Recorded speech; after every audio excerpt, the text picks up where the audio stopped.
Étienne de Veniard. Sieur de Bourgmont was a French explorer who documented his travels on the Missouri and Platte rivers in North America and made the first European maps of these areas in the early 18th century. He wrote two accounts of his travels, which included descriptions of the Native American tribes he encountered. In 1723, he established Fort Orleans, the first European fort on the Missouri River, near the mouth of the Grand River and present-day Brunswick, Missouri. In 1724, he led an expedition to the Great Plains of Kansas to establish trading relations with the Paducah. Early life and education. He was born in Cerisy-Belletoil in central Normandy. At the age of 19, Bourgmont was found guilty in 1698 of poaching on the land of the monastery of Belletoil.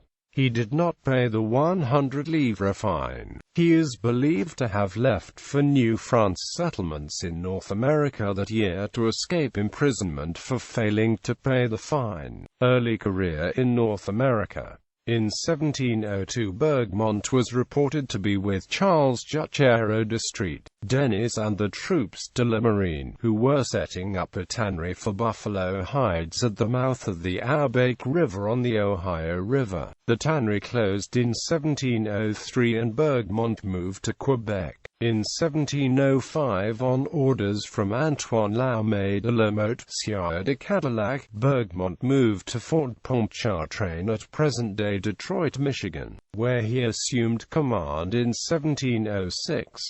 In March 1706, a group of Ottawa attacked a group of Miami outside the fort. Soldiers fired from the fort and killed a French priest and sergeant who had been outside the walls, in addition to 30 Ottawa. Bourgmont was severely criticized for his handling of the incident. When Cadillac visited the fort in August, Bourgmont and other members of the garrison were reported as having deserted the post. From 1706 to 1709, Bourgmont and other deserters lived as coureurs d'espoir around the Grand River and Lake Erie. In 1709, one of the deserters, Barthélemy Picon, known as La Rose, was captured. He testified that two of the deserters had drowned, and that one had been shot and eaten by the starving party. La Rose was sentenced to have his head broken until he died. In 1712, Bourgmont returned to Fort Pontchartrain, where he helped the Algonquin, Missouri, and Osage peoples in the fight against the Fox.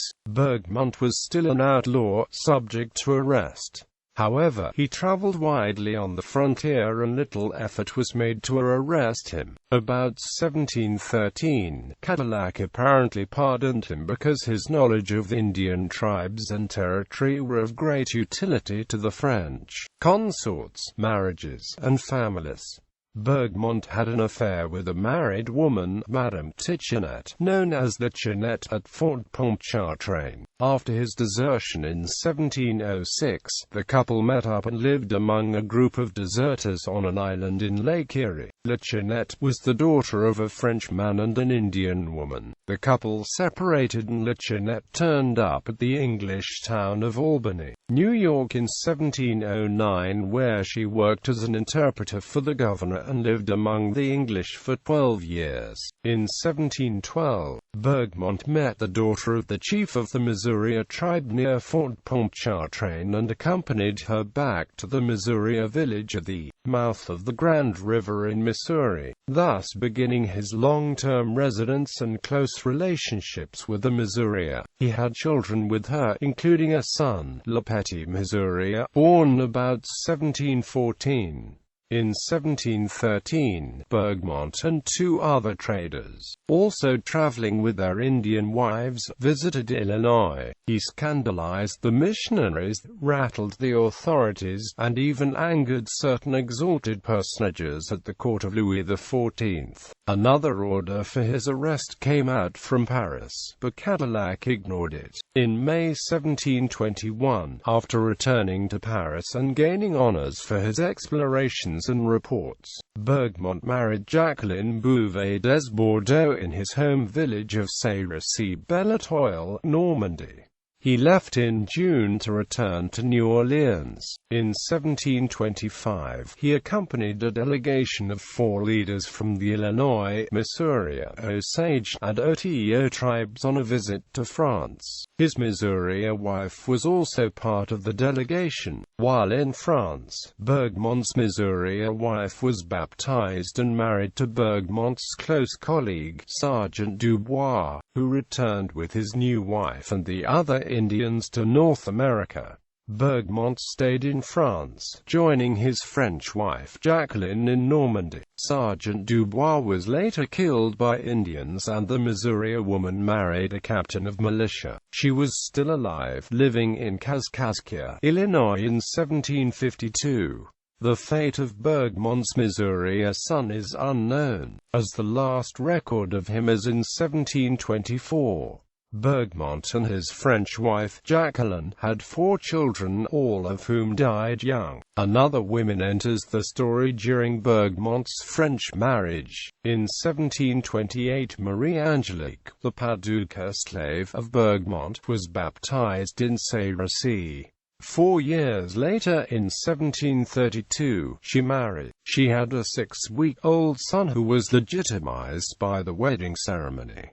Hero of the French state. In 1713, Bourgmont began writing her exact description of Louisiana, of its harbors, lands and rivers, and names of the Indian tribes that occupy it, and the commerce and advantages to be derived therefrom for the establishment of a colony. In March 1714, he traveled to the mouth of the present-day Platte River. He wrote the route to be taken to ascend the Missouri River. This account reached the cartographer Guillaume Delisle, who noted that it was the first documented report of travels that far north on the Missouri. Jean-Baptiste Lemoyne de Bienville replaced Cadillac as commandant. On September 25, 1718, he recommended that Bourgmont receive the Cross of St. Louis for service to France, for the value of his explorations and documentation of river travel. In September 1719, the Council of the Colony of Louisiana also recognized Bourgmont's work with Native Americans with a resolution of praise. Bourgmont described his knack for dealing with the tribes. For me, with the Indians nothing is impossible. I make them do what they have never done. Tribes were said to have valued the products Bourgmont offered, as he traded gunpowder, guns, kettles, and blankets. The Spanish were said to trade few horses, knives, and inferior axes. Officials sent Bourgmont to bring the chiefs of several tribes to Dauphin Island, a French base in present-day Alabama, for a meeting. All of the chiefs except one died en route. Bourgmont escorted the surviving chief back to his homeland and then returned to the settlement of New Orleans. He was paid 4,279 livres for his work. In June 1720, he and his mixed-race son traveled to Paris, where they were greeted as heroes. News had arrived that Native American tribes friendly to Bourgmont had defeated the Spanish Villisur expedition. In July, Bourgmont was commissioned as a captain in the French army. In August 1720, he was named commandant of the Missouri River. Quote, in exchange for letters of nobility, he was commissioned to build a fort on the Missouri River and negotiate with the tribes to allow a peaceful French commerce. Expedition to the Great Plains. Bourgmont established Fort Orleans in early 1723 as the military headquarters for the Missouri River. From Fort Orleans, near the mouth of the Grand River, he planned to visit the Paducah on the Great Plains and open a trade route to reach the Spanish colony in New Mexico. Bourgmont sought aid from the court to facilitate his expedition. He sent 22 Frenchmen and Canadians by boat from Fort Orleans to the core village on the Missouri near Doniphan, Kansas, with supplies and gifts. Accompanied by 10 French colonists, 100 Missouri and 64 Osage, he traveled by land. Bourgmont's visit to the court was the first official French visit, although many French traders, including he, had visited them during the previous 20 years. Some of the court had also likely journeyed to trade in Kaskaskia, a French colonial village then on the east side of the Mississippi in present-day Illinois. Bourgmont's party reached the court village on July 8, 1724. It was large, with at least 1,500 persons. The court greeted him as an old colleague, honoring him with innumerable speeches and feasts. When the talk turned to trade, the court were hard bargainers. Bourgmont wanted to buy horses from them. With only 5 horses to trade, they extracted a high price. This indicates that horses were still rare on the eastern border of the plains. The court also traded 6 slaves, food, furs, and skins. On July 24, Bourgmont, his party of French, Missouri, and Osage, and most of the court left on their expedition to visit the Paducah. Due to the heat, Bourgmont became ill, and the entire party of over 1,000 people returned to the court village. Bourgmont sent an emissary ahead to contact the Paducah and tell them he would soon be coming, and that he would bring 2 Paducah slaves to be returned to the tribe as an expression of goodwill. Bourgmont's emissary found the Paducah in western Kansas, most likely in the region of the Cordillera in Scott County. It had become a refuge for Indians fleeing the Spanish in New Mexico. 8 villages with about 600 men in total lived in the area. They agreed to relocate closer to the core village in order to meet Bourgmont when he was able to resume his journey. 5 Paducah returned to the core village as guides. Recovered from his illness, on October 8, Bourgmont resumed his journey to the Paducah. His party was much smaller and more nimble. 15 French and MEAQTIs, including Bourgmont's half-Missouri son, the 5 Paducahs, 7 Missouri, 5 Core, 4 Oto, and 3 Iowa. The Osage were not recorded as part of this smaller expedition.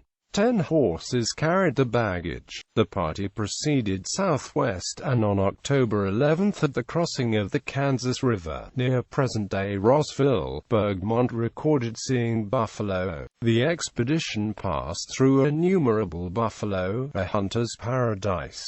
They recorded 30 herds in one day, each herd consisting of 400 to 500 buffalo. Bourgmont wrote, "Our hunters kill as many as they please." Deer were also abundant. In one day they saw more than 200, plus numerous turkeys near the streams. The Paducah. On October 18, Bourgmont encountered the Paducah. 80 of the Paducah rode out on horses to meet the French and took them back to the camp. The number of horses indicates that the Paducah at this time held more horses than did the Core and the other Indians living further east. The identity of the people whom Bourgmont met with has been much debated by historians.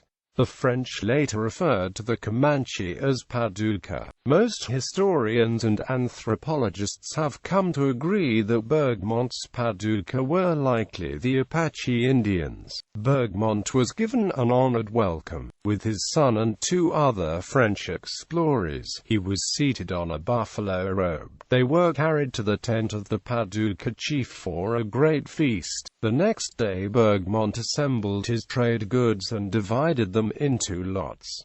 The following is the list: 1 pile of fusils, 1 of sabers, 1 of pickaxes, 1 of axes, 1 of gunpowder, 1 of balls, 1 of red limbo cloth, another of blue limbo cloth, 1 of mirrors, 1 of Flemish knives, 2 other piles of another kind of knives, 1 of shirts, 1 of scissors, 1 of combs, 1 of gun flints, 1 of wadding extractors, 6 portions of vermilion, 1 lot of awls, 1 of large hawk beads, 1 of beads of mixed sizes, 1 of small beans, 1 of fine brass wire, another of heavier brass wire for making necklaces, another of rings, and another of vermilion cases.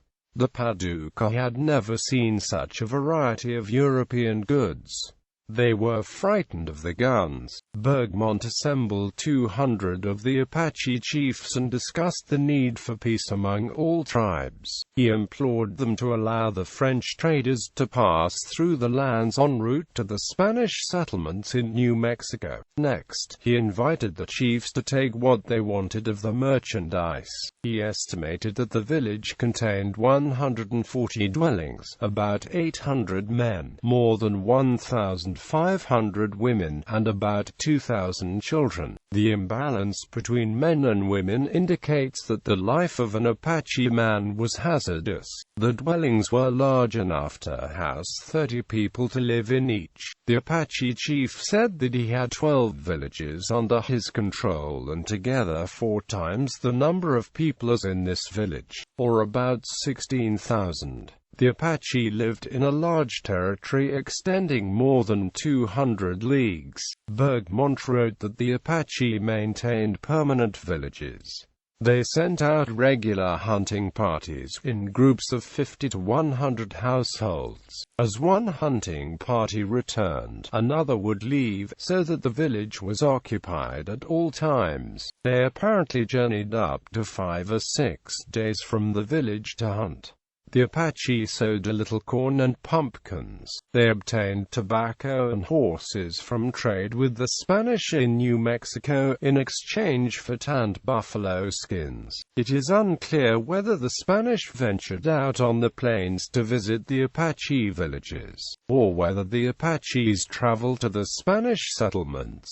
The latter seems more likely, although Spaniards may have gone out occasionally to meet the Apache who lived relatively near to the settlements. The explorer noticed that the Apache living furthest from the Spanish settlements still used flint knives for skinning buffalo and felling trees, an indicator that not much European trade had reached them. The Apache were hospitable. They feasted and feted Bourgmont and his group for 3 days before the French party turned toward home on October 22. By October 31, Bourgmont had reached the core village again. Traveling down the Missouri in circular bull boats made of buffalo hides stretched over a framework of saplings, the party reached Fort Orleans on November 5.